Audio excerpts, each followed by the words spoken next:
about most any place you go. And his holdings are in Texas, and his name is Diamond Joe.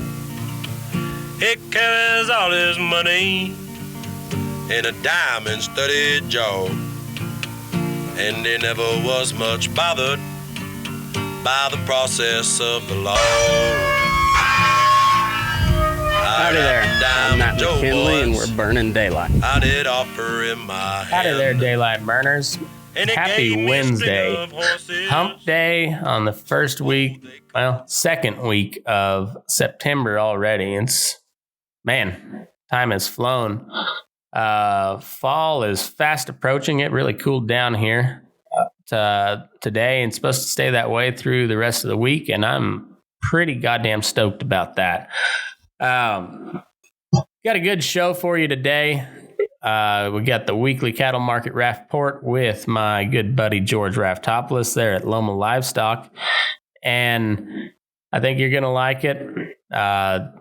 It's one of my favorite things on earth here lately is to do a market report with George, or a bull session with any number of guests, but particularly with the boys, Robbie, Sam, Thad, Nick, and Jesse. All the main. Kind of the main crew, and then as well as everybody else that I come across. It's been awesome to do this thing. So I really like doing these market reports with George, and I think you're gonna like this one. But before we get into it, we got some people to help keep this thing up and going and chugging along and putting a whole bunch of nonsense jokes right into your ear holes. So let me tell you about them, so you can buy some of their products, and they'll keep giving me money so I can do about their products. Capitalism, folks, it's a beautiful thing. So first and foremost, we got Stetson Ranches up there in Fromberg, Montana. You know Jesse well, and by now, you know that he and his family are selling the best goddamn beef that you can buy in the United States of America, coming right there from Stetson Ranches. That is a true statement, certified by myself, and I call myself a doctor from time to time. I don't specify whether it's an MD or a PhD, so therefore you can use it any way you want to. But Dr. Matt McKinley has verified that Stetson Ranch beef is the best goddamn beef in North America, and you can buy some right from them. You can pick out your steer if you want, and you know where it's coming from. You know it's got the best quality feed, and you know it's got the best people taking care of it. Coming to your doorstep for $6.95 a pound. That's not just a hamburger. That's steaks. That's a roast. That's anything, ribs, stew meat, flank steak, all the good stuff, and the hamburger. Not that hamburger's not good, but all the higher priced cuts and the hamburger coming to you for the price right about the price of a hamburger, a pound of hamburger at the grocery store. They're also, being a multi-generational ranch, looking on expanding and building a even more multi-generational outfit. They're diversifying in what they do. They're very forward-thinking, and to do that, and because of that, they are jumping headfirst into the industrial hemp business, which I think is going to become America's next cash crop. They've got a couple thousand acres of industrial hemp, and I'm not going to speak for them, but I would bet you that they're looking to grow that operation here in the near future. And also, they got some of the best quarter horses that the money can buy right now. You've got some brood bears that Tina has hand selected, some coming off of the King Ranch, all over, some of the biggest horse breeders in the country. She's got some mares from them, and we're talking old quarter horse foundation bloodlines right there on the papers, not excuse me, not 8-10 generations back, but right there on the registration papers themselves. These are big, soggy, athletic mares with a good mind on them. They can go any way you want to go with them, and it'll be a fun ride the whole way. Stetson Ranches, some of the best people I've ever met in my life. Proud, honored to have them as sponsor of the show. You got any questions about any of the products they're offering? Just shoot me a message over at Burning Daylight, and we'll get you hooked up. Next up, we got Loma Livestock with George. You'll meet, if you haven't met him before, here in a couple minutes, as soon as I'm done running my gums for the sponsors. But George is the OG sponsor, longest running sponsor, and he runs a little place called Loma Livestock, which just so happens to be the best goddamn sale barn in North America. Got a sale every Friday, and then coming up here in a couple weeks, they're going to do a twice a week sale with the feeders on Monday, the cows and bulls on Friday. George is doing it right. He, once again, just like the Stetson Ranches, very forward thinking, looking to diversify and use technology to enhance people's operations, to bring some value back to their bottom line on their cattle, as well as keeping the culture and the tradition of the Old West very, very much alive. Loma Livestock is located at 1369 12.5 Road there in Loma, Colorado. Like I said, every Friday, sale starts at 10 a.m. Mountain Time, starting here in a couple weeks. What did he say? The 18th? No, 28th. 28th on a Monday, I believe. I think that's right. Yeah. They don't on that, but coming soon, the Monday feeder sale, and also start at 10 a.m. Got any questions for him? Give him a holler over at the Loma Livestock office, 970-858-9988. And they for sure will tell you what day the sale is actually happening. So any other questions for him, give him a holler. Check him out online, lomalivestock.com. Follow him on Facebook and Instagram at Loma Livestock. Make sure you go follow George on Instagram. I believe he is George Rafto1. But anyway, you can check it out in the show notes. I'll have a link to his Instagram and everything. Thanks to Loma Livestock. Oh, and if you can't make the sale on Fridays, head over to dvauction.com, click on the Loma Livestock tab, and you can watch the sale live right there, and you can bid live. So anyhow, thanks George and the Loma Livestock crew. Next up, we got Nick Allen Lute. Another familiar face to the Burning Daylight world. Nick is a very, very talented rawhide braider. Specializes in braided rawhide Hondas, but he can also build some Bozels. He can make Rommel reins.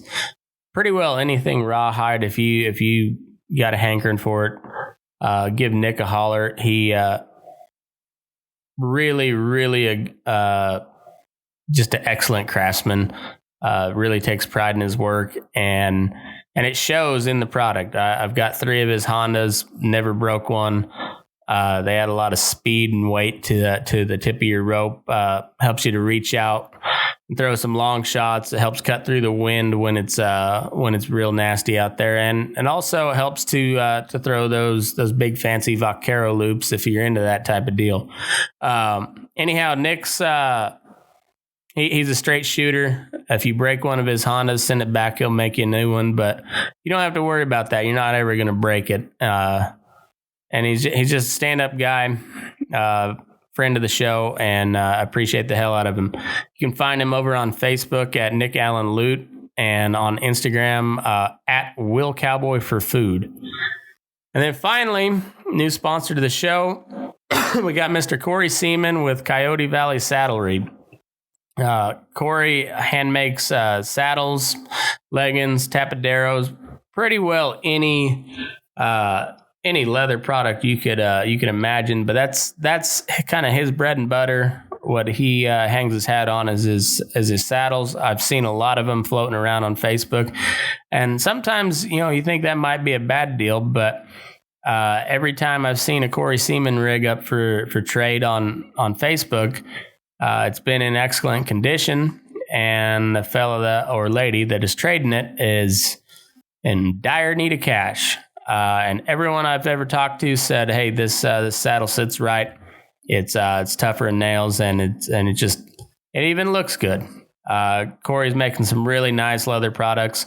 He's up there in Broadus, Montana. He's good friends with Dan Hartman, who's putting on the Problem Horse Clinic here this weekend, and Cory will be there, be around there helping out, and you can talk to him over there. If you got any questions or concerns for him, follow him, or you want to get anything built for you, which I would recommend. You can follow him over on Facebook and Instagram, Coyote Valley Saddlery, or just look up Cory Seaman Saddlery. You'll find him on there. Excellent leather worker, really really good guy, and I think you'll be pleased with anything you get from him, and with all these sponsors. Make sure you have any interactions you have with them, including the bad ones. We'll take them, whatever. But any interactions, if you're buying product from them or whatever, make sure you mention that you heard about it on the Burning Daylight podcast. So, all that being said, thanks to the sponsors. I appreciate the shit out of you guys.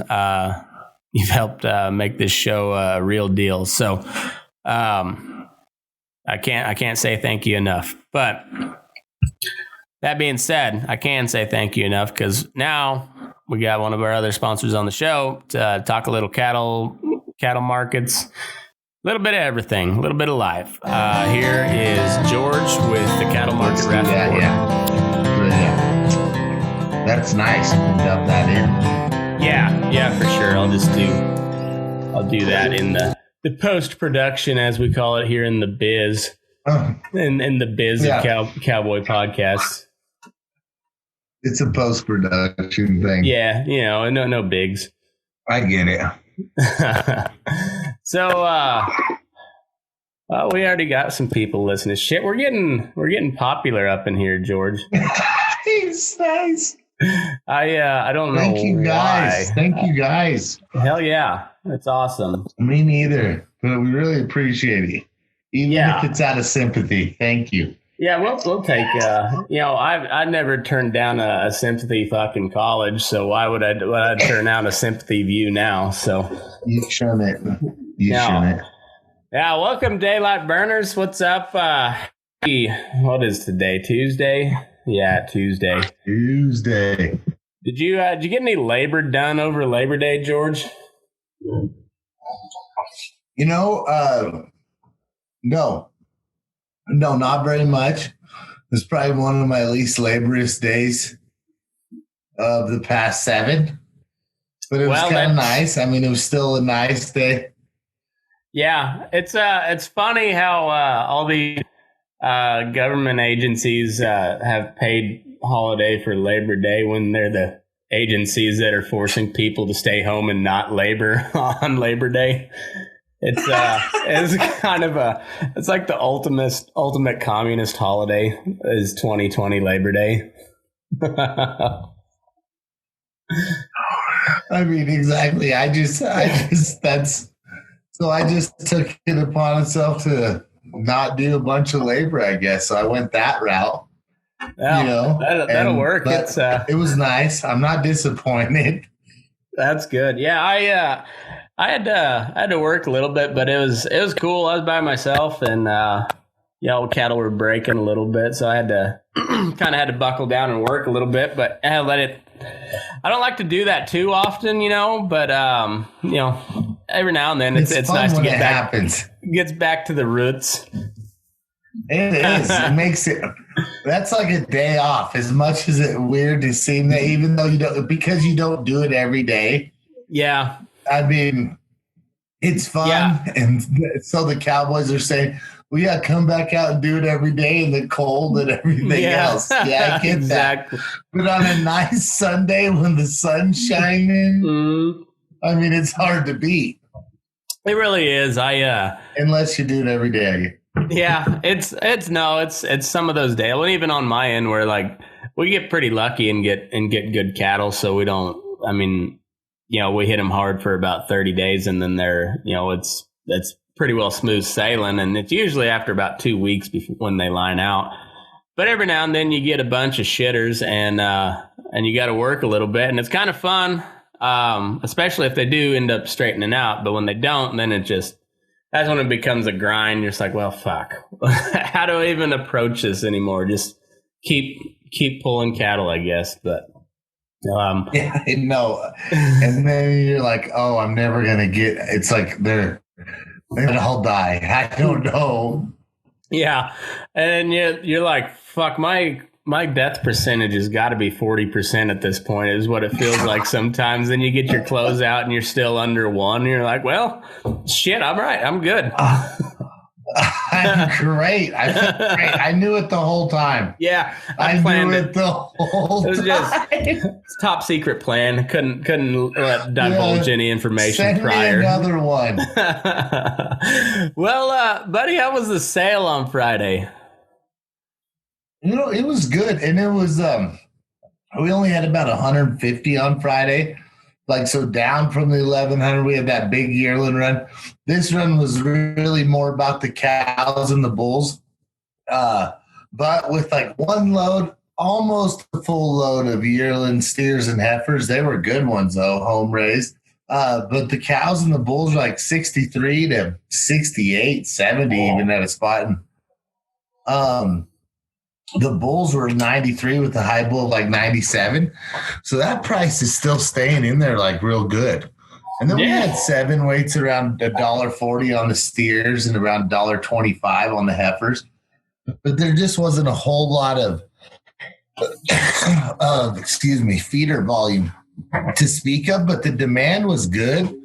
The prices were held down a little bit lower on those feeders just because futures has lost, $7 or $8 in the fat market, probably close to 10 in the feeders, kind of taking a digger out of it. But, for as bad as the futures has gone down over the past couple of weeks, the cash market hasn't tumbled near as much just because it didn't go near as high just quite yet. But when you look at things like the April cattle in 2021, the April futures is right now it's still relative for cattle we're buying until at least October, but not relative for anything under 600, probably not relative for anything under 700, but 700 and up probably can use that April Feb board. And it's like at 116 today, so it's actually been up a couple bucks, probably towards a 2-week high. That actually might help support these cash prices, as bad as things look, because there's a lot of things that look pretty bad out there, really. So I can see, if the cattle market was to fall apart even further right now, I'm not going to say we should be surprised, but there's some good signs on those back mutts. Yeah, well, that's a tough day when there's no feeder cattle and you're the only one bringing feeder cattle. It could be good.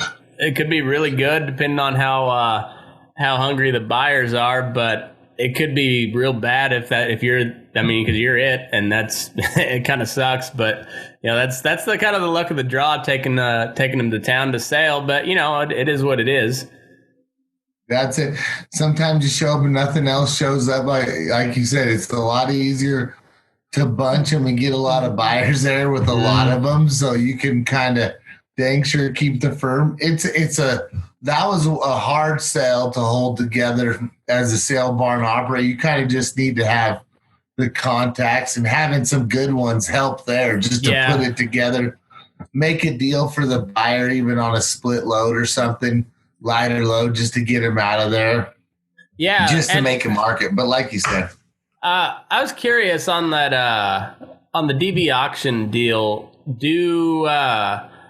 I'm sure you have to register as a bidder and whatnot, and but you get real time bids on those, right?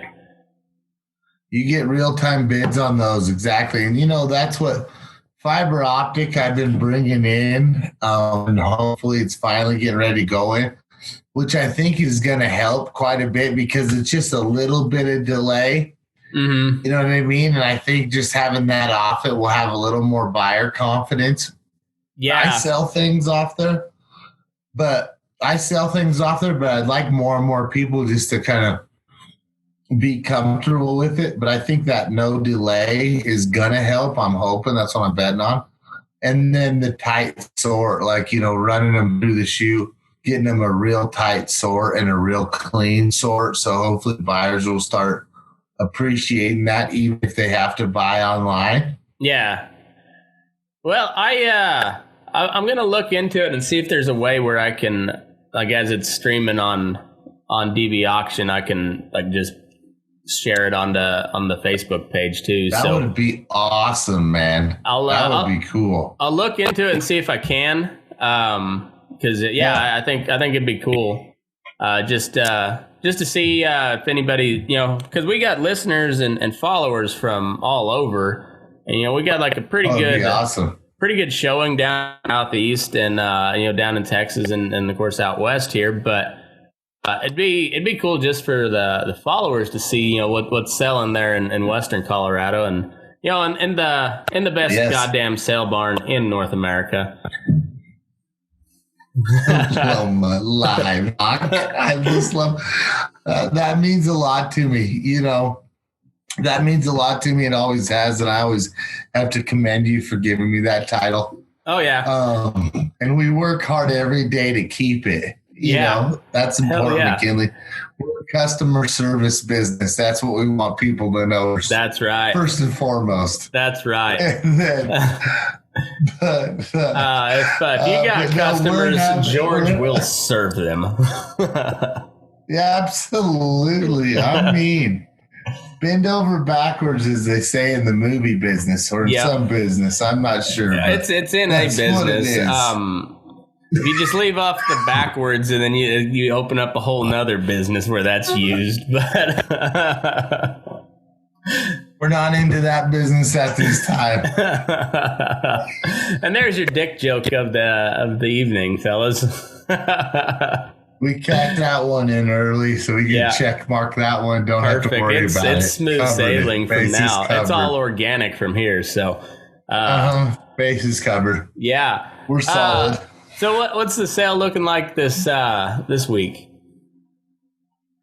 McKinley, we just got a huge amount of moisture. I mean, 8 inches of snow places up there on Douglas Pass, which much needed. Had all kinds of crazy stuff happen in the last month, which is just there north of Grand Junction. But the moisture was unreal. I mean, Loma got over. Craig's getting moisture right now as I sit here, as I drove back in moisture. It was like much needed. And why I say that to say this, the sale's probably going to be kind of similar to our last week's sale, which is probably not too much. You just got to love the moisture. And I think just that in itself and maybe a little hard pass will make it a little hard to have huge volume. Probably looking for more volume towards like that September 28th. I'm going to have the first Monday feeder sale. Nice. I'm not expecting to be a record burner, but I would expect maybe a few more feeders there, maybe like that 400 or 500 range, and then maybe start going slowly into it. Because this thing this rain might have done enough to really sort out the marketings of these calves.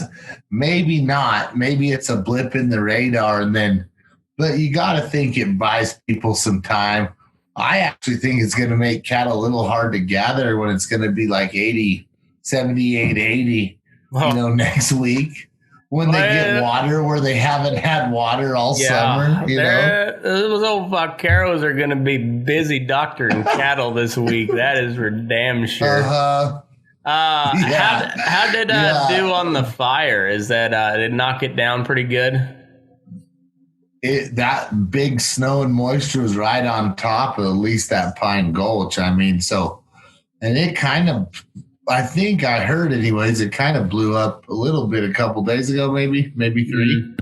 And then, but this thing squashed her pretty good. Good. I mean, probably I would have to think all the way. Yeah, that's good. We are getting shit talked like a son of a bitch in the comments here at George. They were not pleased with the dick joke. It didn't go far enough. So we'll have to try again. That's not what we're. Hey, tune back in later. I mean, you gotta work into this. You gotta work into it. Kind of gotta work into your mom, Sam. Shut up. There's another dick joke for you. Sam's like the Rod Farber right now, just being aggressive. I know it. He's Sam McHugh is what I like to call just dangerously white. He is quite possibly the whitest human that has ever assembled by any sort of higher being. Is Sam McHugh. He's like almost translucent. And you gotta appreciate that, Sam. Didn't go far enough. That's what he said. That's what she said. Didn't go far enough. Well, so apologize. That's all I can say. Well, it's good that fire's pretty well out. It got cool here. We didn't get any moisture, but we got some wind, which, with fires is never good, but it seemed to blow some of the smoke out of the valley today. So that was nice. It was I had to wear a jean jacket all today, and it was pretty nice. I enjoyed it. I like that. That's a perfect day in my opinion. Yeah, just a jean jacket weather day. It's with like half of the day with the collar turned up. Like that's perfect. Like I don't want it all, but every now and then when you get a little stiffer breeze, kind of like that stiffer penis that your mom likes, Sam. You just pull that collar up. Be a little better for Sam. Yeah, it was kind of nice today. It's it's one thing out on the plains, like winter or fall is kind of a long time coming. It seems like, September is still pretty damn hot there on the high plains, but up here, I think last year I broke out the vest and the jean jacket right around the last week of August, and here it was first week of September this year that I broke it out. So it's fall's coming, and guess what? Consistent. Football is back next week, right? Yeah, I mean, is it next week or is it like after tomorrow? Like with Thursday? It might be Thursday. I'm not for sure. I know, like the Texans Chiefs play. Let me look. Yeah, I saw that our boy Drew Lock was ranked September 10th. September 10th. So shit, that is Thursday. Oh man, I got to get my fantasy. KC versus Texans. Well, the Chiefs are favored by 9 at Arrowhead, over and under 54.5. I'm going over on the Chiefs. Excited about football. I think the Chiefs cover that spread. 54.5. I think the over is probably the bet. Yeah, I think you're probably right. It is. They're probably a little scared of how they're going to come out and score. The Texans might score 0, though. The Chiefs might have to score it all. But Texans are pretty explosive, honestly. I need to give them a little more credit. And I need to kind of get in tune more with football now that I've kind of gotten over. I'm not over what they're doing exactly, but I just like football. Yeah. Yeah, and it's tough. You know? I know. Fuck the NFL, but I'm glad that football's back. Exactly. Basically fuck all of these major sports leagues except for the UFC. The UFC's got it on lockdown. They know how to roll. Dana White doesn't play. He's like, we're fighting. I don't give a shit. We're fighting. And I think if they would have all done that, it probably would have been the biggest seasons in the history of all of those sports, especially during this pandemic bullshit. But they didn't, so that's why we don't like them. But hey, football is back. Fuck the NBA. I could care less. I haven't watched the NBA in years. They didn't. I watched them last night. Yeah. I know. Well, and I'm gonna tell you what. I was the same way. NBA hated them, and then the Nugs kind of started playing back and forth with the Clippers. Yeah, got a couple games, and who's back watching them? Here I am. Yeah, right here. You're just a sports fan, man. I'm just a sports fan. I just like to play basketball. I get a ton of. I just love it. So I'm just like, oh, and I mean the Nugs. Even though we're hating on the NBA, the Nugs are looking good in bubble ball, which bubble ball, I'm not sure it's like anything that we can say is real because you're in this bubble. It's like AAU. But yeah. Got to shout out to the Nugs for a second. And then going back to football with the Bronx, our QB, I don't know. He might be pretty good. He might be. I just saw that he was ranked as number 32. Starting good. Quarterback, but he's basically a rookie. That's what I'd rather have him rank like that than come in like like he might be a pretty good pick in fantasy, but everybody might be saying that too. Yeah, it's hard saying, but I think set the bar low for that guy. He was second round or what? Was he second or was he first? No, he wasn't a first. I think he wasn't okay. second or I think he was second round. I think they traded up to get him in the second, but I can't recall for sure. But either way, like I said, set the bar low, and if he goes off the chain, then it's a pleasant surprise. And if not, well, it's just another shitty quarterback picked by John Elway. So we're used to that. I know, and they're going to want to hammer on him. And you're right, second round.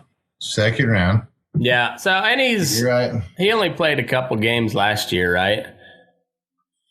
Yeah, he only played, and I mean, he looked like a little more athletic than I gave him credit for. Yeah.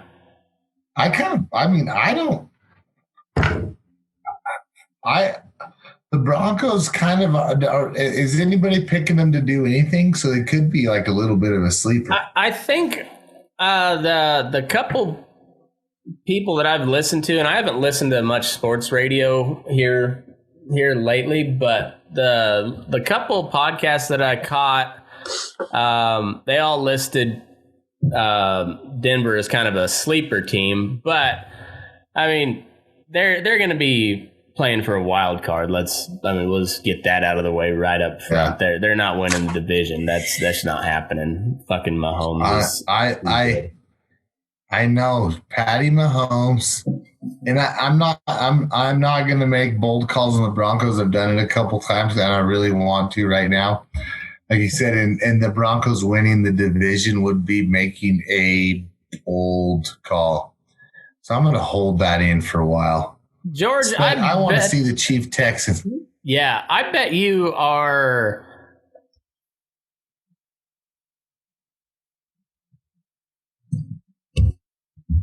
Yeah, I bet you are a good guy to play craps with because we'd established before, you are the eternal optimist. And so, like, when you're on a heater, I'm sure you're on a real heater, and when you're not, it goes to hell in a handbasket. But it gets over quick because like I said, George is the eternal optimist, and next thing you know, he's out of money. So whatever. He'll be like, I'll play again tomorrow. But I bet when you're on a heater, that craps table is lit. It lights up, McKinley. It lights up, like you said, and then if you're not, you just go to the shows in Vegas. You'll save more money and just go to the shows. Well, you'll save a lot of money this year in Vegas, or during the NFR anyways, because it ain't going to be there. There's no NFR in Vegas. Gonna be a touch brutal for Vegas. I mean, I wonder what it's like down there. I don't know. I've been to Vegas all of 3 times in my life. Twice of them were to the airport, and the other time the transmission went out on my pickup, and I had the shadiest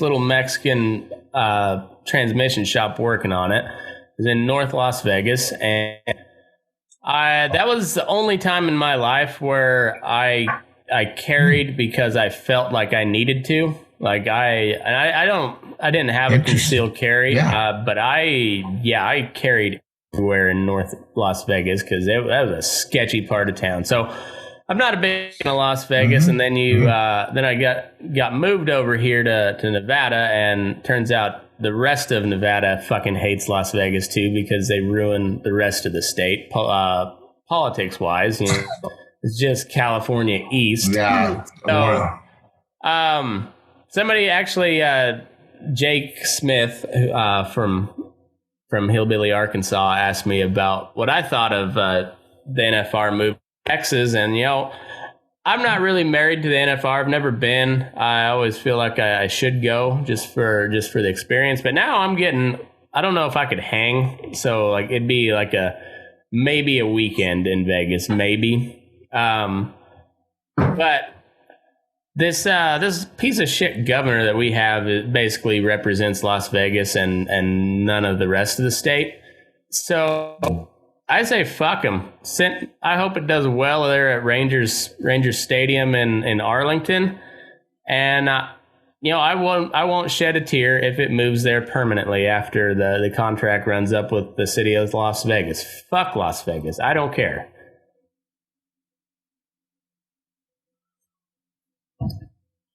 Well, goes back to me watching the NBA. Still agreed to all the things you just said, and then when they open it back up to Vegas, I think people, that's like their time to go to Vegas. Yeah.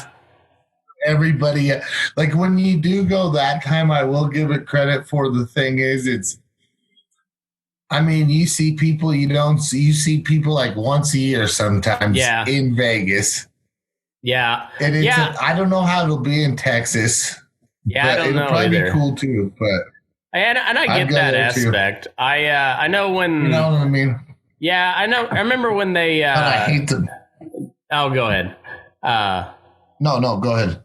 I remember back when there was talk of it moving to Florida, and basically the city of Las Vegas says, "Fuck it, we'll just start a rodeo circuit." Just pulled out a big old set of cojones and flopped them down on the table there, and Florida just said, "All right, well, you win." and I feel like they can't do that now. Like Vegas has no bargaining power because this governor has just ruined it. And you know what? Those fuckers voted him in. And so while I know it's an experience for Las Vegas and for a lot of people that just to go to Vegas for the NFR, I'm not sad about it. I'm really not. I'm just glad it's going on because, if it wasn't for Texas stepping up and taking care of California East and their shit show, there wouldn't be an NFR this year. So I'm sure somebody would have stepped up, but it makes sense. I don't know. Well, it makes sense. At least you still get to watch it on TV, do the fantasy rodeo stuff. Yep. You still get most of the benefit of what I've been, like I said, I haven't been to the finals in quite a few years. But so you still get the benefit of what we've been doing the last few years. Yeah, for sure. Is it Vegas, like politics aside, used to be like the best because you get the freshest seafood there, the best shows. Yeah. And I wonder what it's like now, like Benny Binion status. No, I remember when that this whole state of emergency went into effect, and they're like the strip is dark, and I was like, there's no fucking way they're turning off the Las Vegas Strip, and well, fuck, they did, and I was like, well, yeah, they did. Oh yeah, it's wild. It's like it's almost creepy looking at the aerial view of nighttime Las Vegas without the strip, without the lights. Yeah, it's fucking weird, and I don't know, man. It's just like I don't wish any will on Las Vegas, but man, you kind of had it coming. The governor, like you said, and I don't know that governor at all, but I know a little bit about a dictator like governor. Yeah, they're both just kind of little minions of Gavin Newsom. So whatever California, whatever move they make, Sisolak here, give it 2 days, and then we'll do the exact same thing. And so it's pretty well a mirror image of Colorado too. And it's sad. I mean, look, they've already floated the possibility of instituting a state income tax because of it, but I don't know. I just I'm glad that there's going to be an FR. I don't care where it's at. Yep. I'm glad it was a damn shame that the Reno Rodeo got canceled. It was a damn shame that fucking Cheyenne Frontier Days got canceled. At least they didn't take the NFR. So yeah, hats off to you, Texas. I'm looking forward to, and thank you for saving our fantasy rodeo season. Yeah, for sure. And then fantasy football, we get that a little bit. I'm kind of a fan. I'm doing the draft on Sunday. Nice. I was thinking about doing I don't want to. We did a fantasy league last year, and it was kind of I didn't want to be commissioner, but I had to be commissioner, and so it didn't go very well. But I kind of want to do something like that, but do like the weekly fantasy deal, or the daily fantasy, whatever they call it. Yeah. And would Sam play? He drafted a team, but I don't know if he ever changed his lineup at all. He was the taco of the Burning Daylight League. Did he go kicker, yeah. Like first round, second round? I think so. Kicker, defense. The old hat trick. Don't worry, Sam. I think I did take a tight end second or third round in my first draft one time, and everybody made fun of me for good reason. There's an argument to taking Gronk in the first round this year. The dude could have just a fucking monster year. He could do nothing. I might do it. Go Gronk Brady. Fuck yeah. Just double up. Whoever's listening to me in the fantasy draft is probably just smiling already. Yeah. Or somebody's taking the draft. They'd take it seriously, and so they're probably just like wanting to punch their screen right now. They're gonna kill me. They're gonna kill me. But like for all the, like you said earlier, all politics aside, like I didn't watch much of any football last year. I was just busy. I didn't have time, and the Broncos sucked, so there was no incentive to watch. That was a rough year. That's kind of, and it's kind of like the Rockies most year. I buy the MLB TV package for about a month. Yeah. Or I guess I'll get the month for free. And usually by that time, the Rockies will have determined the rest of their season. So if they've already started that May slump, then I'll just cancel it and not watch baseball for the rest of the year, because as much as I love the Rockies, there's only so many games you can watch. So I just wait till they're good. I know. And talk about the Yankees. Tough season for the Yanks. Just a little side note. I just heard it on the talk show today. Not following them, but I guess a cliff note. That one was for Sam. The Yanks. You had me going there for about a minute, buddy. I was like, what happened with the Yankees? That was good. And they are bad too. They are a talk show. We're good both ways. Hell yeah. Yeah, but yeah, all the politics aside, I just really hope the NFL doesn't shove it down our throats like the NBA has been doing, and I've got to think that they've learned from watching the ratings on the NBA just tank. That make your statement, get it out of the way week 1. And then just be done with it and go to fucking playing football. If you got a statement, make it off the field. I don't want to be the guy that says, shut up and dribble or whatever. But I don't even care what their opinion is. I would kind of like to listen to some of them at some point, but not when I'm trying to watch football or basketball, whatever the case may be. I just want to watch a fucking game. I don't want to. There's just so much shit going on. Just play. God damn it. Yeah. Well, and I did hear, and this is from a buddy, said maybe I know no fans at first in the NFL, but maybe half fans in a few weeks. And listen, people are going to have to check that out, but that's the right direction that I want them to go. Just like you were saying, I would love for them to work into that. Just and get be the back leaders to and fans. Yeah. You're already America's sport. Let's face it. Baseball's lost that title a while back.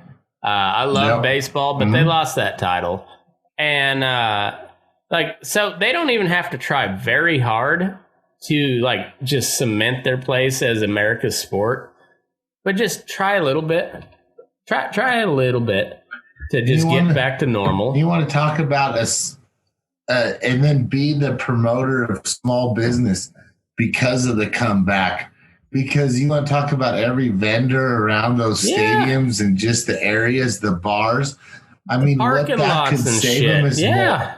Oh, what that could save them is more than the government could print in all those days. Yeah. I mean, if they could find a way and just persevere, be the leader. Yeah. And even if they, if you got the governors being assholes and not letting them, have fans or whatever, but just play the damn game and don't make a bunch of bullshit political statements while you're at it. Just go play and it'll be your biggest season ever. For sure. And you know what I thought was a Colorado story on Bandimere Speedway. I didn't hear that one. Bandimere opened up and had a huge, some sort of rally, tired of COVID, tired of mask rallying. I mean, it was a monster. Awesome. So Jefferson County sued him.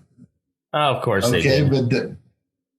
But now Bandimere County, the Bandimere family, which I didn't even know there was a Bandimere family, is suing Jefferson County back. And I'm not real well read in this, but I love what's going on. And go Bandimere family.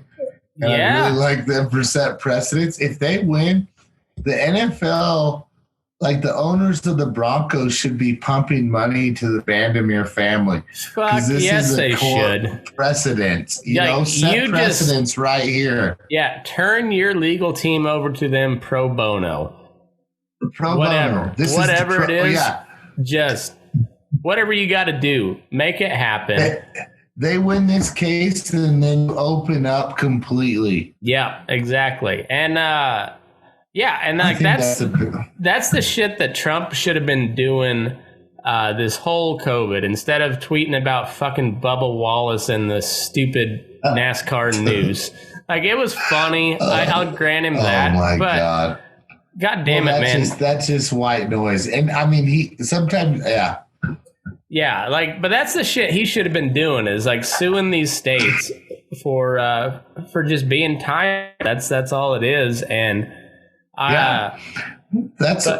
I love that Bandamir's do it. I mean, I think that could be the single biggest story that you're not hearing of. Yeah. But I mean, like I said, NFL as a whole should back him. All the owners, definitely Broncos owners. Fuck yeah. Definitely. And if you need some legal counsel on how just not to give in and just throw two great big middle fingers to the man, I happen to know a fella down in the southeast corner of Colorado that he don't have a whole lot going on at the moment. I'm not sure if this would violate his terms of his contempt of court conviction, but I'm sure he'd be willing to throw you his legal advice. And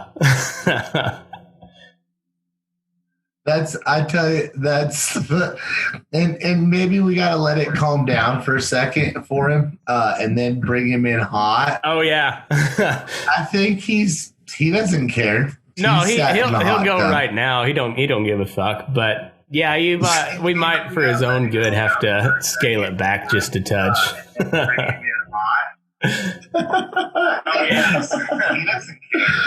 Oh, dude. But I would just saw. I think he'd be a number one call. Yeah. If nothing else, he will let you know exactly how to piss everybody off that is going against you. He's a very much a troll in his own right. He just doesn't use the internet very well. If Wes McKinley had Twitter, he might surpass Donald Trump as the greatest troll on earth. Great platform for a troll. That's fuck. Funny. Yeah, that's so funny. that's some man. I hope they win. I mean, obviously, I hope they win that, but that could be huge. And I mean, right? I mean, somebody's going to have to win a lawsuit like that, and then it's going to be, legal precedent that eventually it'll be legal precedent that the government can't tell you to shut down your business just because they said so. And that would be nice to get it in there. Yeah. So, Elway family, if you are not Elway family, Bolin family, if you're listening by some off chance. And Johnny Elway. And Johnny. Yeah, throw some money towards the Bandamirs. McKinley didn't mean it about the quarterbacks, and I'm still a huge fan of you, Johnny. So you're still the god of Colorado. We got to keep you in check every now and then, because we want you to be successful. Some shots. Constructive criticism. Yeah. If you're listening, just so you know. We don't want you to fail. We want you to succeed. And so when you do a shitty job, we're gonna let you know. But hey, when you pull a Peyton Manning move, come on, great. You're still riding on them coattails. On his Joe Flacco move, I was behind him 100% on that. So I can't stand here and cuss his move because I was like, oh, that's going to be a good move. No, that was wrong. That was bad wrong. That was Paxton Lynch. That was a bad pick. Joe Flacco. Paxton Lynch, I was not in his boat on that one. Oh, that was a terrible move. Okay. God, I wish we wouldn't have got on this subject because then it makes me think of another one. The real tall guy, Osweiler. Osweiler. Yeah. Yeah, I think Peyton might have fucked that one up, but... I know. Yeah, maybe he did. But you can't... You have to play Peyton. Oh, it's the fucking sheriff. You've got to. And then you win the Super Bowl. So yeah, I wouldn't have cared if he was in a wheelchair at that point. You've got Peyton Manning under center. You roll with him. And then the whole team, when he comes in that third or fourth quarter, whenever he does come back in, the whole team just, all of a sudden the running game, we're getting 20 yards a carry. Yeah, exactly. Osweiler even still in the league? I don't think so. Hey, there's a Montana boy for you there, Sam. Just a real peach of an NFL talent coming out of the heart of Montana. Oh yeah, is it? And I think another Montana dude was he didn't play for him in college, but Ryan Leaf, didn't he? Oh yeah, grow up in Montana? he very much was a Montana boy. Great Falls, I believe. Yeah, I think Great Falls. Yeah, he was. Yeah. He had a very illustrious career. Yeah, volatile, you might say. Very volatile, a little controversial at times, but all could be. All told, he should probably be in the Hall of Fame for something or other. Guaranteed. I did play catch with him one time in 8th grade. Oh yeah. Yeah. Probably, like a lot of people say, those were his best passes he ever threw. He peaked right then. He peaked. I was in 8th grade. He was hurt on the sideline of a preseason game in San Diego that I was lucky enough to go with because some family friends. So that's awesome. Ball rolls over to my feet and I just pick it up and he was like, so we just play catch a little while. He had a good arm, about 10 not bad. Out. Not too shabby. Felt good. Warmed up the hands a little bit. Awesome. Now, I listened to an interview with him and he seems like he's kind of got his shit together now, but boy, he was a glorious train wreck when he was in the NFL. I think there was a whole E60 because it even got worse after he got out of the NFL, I think. Oh, yeah, he got hooked on opiates or opioids and then started dealing them, I think. Yeah, then he broke into there was a robbery. Yeah, but I don't even think it was a pharmacist. I think he had the pharmacist list of prescriptions. So he was just going from house to house of who was prescribed opioids and stealing them. Legend.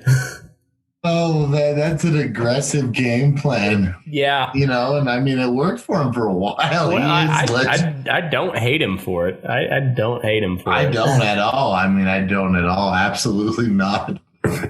Like, we're just saying he did have one of those up and down careers that they will talk about sometimes. The biggest point we're trying to make is he was from Montana. That's how I started. I forgot. Thank you for getting us back there. Oh shit! Oh man! Speaking of Montana, George, I don't know if you heard, but you'll have to go back through the page and look. Or I'll send you the video when we're done here. But there's a fella named Dan Hartman who is. No, I saw that. Yeah, that. In hand. Well, he's doing a clinic. I like that guy. A Pat Pirelli style clinic, except he's teaching you the old school cowboy ways of dealing with problem horses. It's coming up the 11th, so that'd be this weekend. And sponsored by Burning Daylight, which indirectly is also sponsored by Loma Livestock, because Loma Livestock is allowing me to throw some merchandise their way. Sir. Yeah. Hey, I like it. I like Dan too. Yeah, he's a cool guy. So, the Burning Daylight and Burning Daylight collaborators will have a heavy presence there. I won't be able to make it, but if you want to go see a guy who damn sure can work a colt, head over to Broadus, Montana this weekend, the 11th through the 13th. It's $50 if you want to spectate. I think he's all full up on horses right now. If not, you can. How many horses did he take? 10. Nice. Yeah. He wasn't fucking around. That'll be sweet. Yeah, I think it's gonna be a cool deal. So all the sponsors this week, like I said, Loma indirectly is gonna help contribute that. Jese Stetson and Stetson Ranches, they're going to sponsor a meal. Nick Allen with his braided rawhide is going to make a quirt for the top hand or most improved. Whoever Dan decides deserves it the most will get a hand braided quirt from Nick Allen Lute. And then Coyote Valley Saddlery's new sponsor to the show. Cory Seaman. Nice. Yeah, so he's going to be there helping with the event as well. So it's going to be a cool deal. I'm bummed I can't make it. I got to fly to Nebraska at the end of the month, so can't make 2 cross country trips in a month, I don't think, and still be married. So I gotta pick my spots. But if you're in the area, go check that out. That's going to be a good one. Smart. And from what I've seen, damn, I think that'll be cool. It'll be nice to hear the recap of what's going on there next week on our next report. Yeah, we're gonna do some live stream stuff on the Facebook page as well. So it'll be it's gonna be cool. I've seen a lot of clinicians and whatnot, and they're all popular with the horse people or whatnot. And most of those people putting on a clinic are pretty damn handy. It's their followers that piss me off. Yeah. Exactly. Oh yeah, a lot of them are real handy, like you said. Mm-hmm. And of course they're putting on a show because they're selling a product. Dan's just an old cowboy that knows how to fucking work a horse. I mean, that's basically all there is to it. He knows what he's doing, and he's not going to sugarcoat it. He's not going to push some sort of like step-by-step training program to you. He's like, no, get your nuts underneath you. Yeah, sit down and fucking spur him in the neck, and then once he stops, then you can go from there. That's kind of his method, on these problem horses. Not all horses, but on these ones that want a buck, his method is like, all right, come, and so he's going to show you some tricks he learned from the old timers and then passed down from generation to generation, and it's going to be cool. So check it out. It's way cool. And you know what else? Totally off subject, but I just sent a friend request to Sam McHugh because we weren't friends on Facebook. So I'm going to ask Sam McHugh if he'll confirm that sometime, and maybe he can follow me on Instagram at Loma Livestock. I have 2 pages, but you got to follow the one with the bull on it because I'm new. I don't know what to do. Instagram's where it's at nowadays. I know. I've been on it for a while and I still don't know what the fuck I'm doing, but I want to get better at it. I have a lot of tries, so hang with me, people. I wish that the Instagram was a little bit like how you present your information. I wish was more like Twitter, where you could just like retweet shit, and instead of like now, if you want to share something from somebody else on Instagram, you got to download a whole new app to do it. It's fucking stupid. I didn't even know that. See, that's how far behind I am. Yeah, I don't know. So I like Twitter. I hate what Twitter is now. Twitter's just a Hey, dumpster Sam fire. Accepted my friend request. Thanks, Sam. Oh, good, Sam. You'll be getting an invite to the next clan rally, I'm sure. I'm just kidding. We like to bust Sam's balls with racist jokes all the time, just because he is the farthest thing from a racist ever. But he happens to live in a few times I've talked to him. Oh, he really is one of the best guys you'll meet. But he's like I said, just dangerously white. And happens to live in Idaho, which is, they've had their problems with some skinheads up there, so it made sense to make fun of him, and so we do. That's all the explanation you need to give. Oh yeah, it's a good time. No, it's I don't even know what we were talking about there, but yeah, it's I'm just happy Sam accepted my friend request, and so just moving on. Good group around here, all in all. Hell yeah, it's we got a pretty cool little community that we're building here. So I I don't know what we're good for, but it's a good community. So, I think should we wrap it on that? Oh, huh? I think you might wrap it. It's 11 o'clock Mountain Time, and we're burning damn daylight, and I'm tired.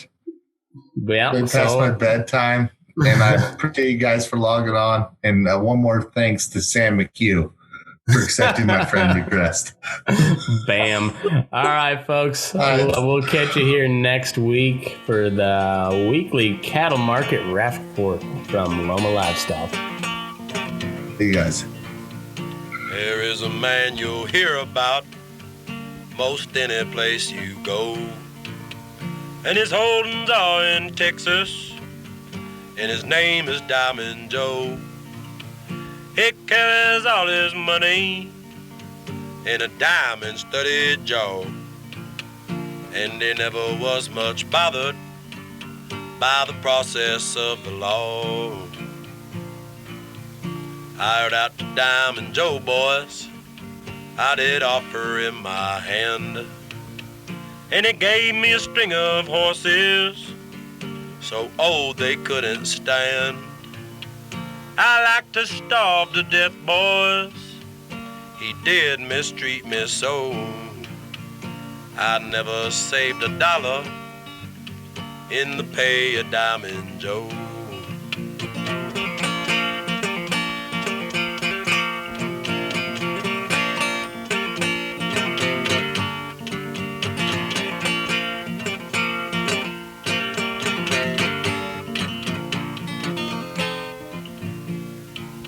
Now his bread it was corn dodger, and his meat I couldn't chaw, and it kept me well distracted with the wagging of his jaw and the telling of his stories. I aim to let you know there never was a rounder who lied like Diamond Joe.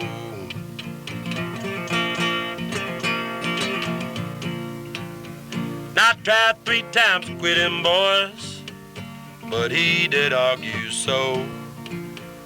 And I'm still punching cattle in the pay of Diamond Joe. But when I'm called up yonder, and it come my time to go, give my blankets to my buddies, give the fleece to Diamond Joe.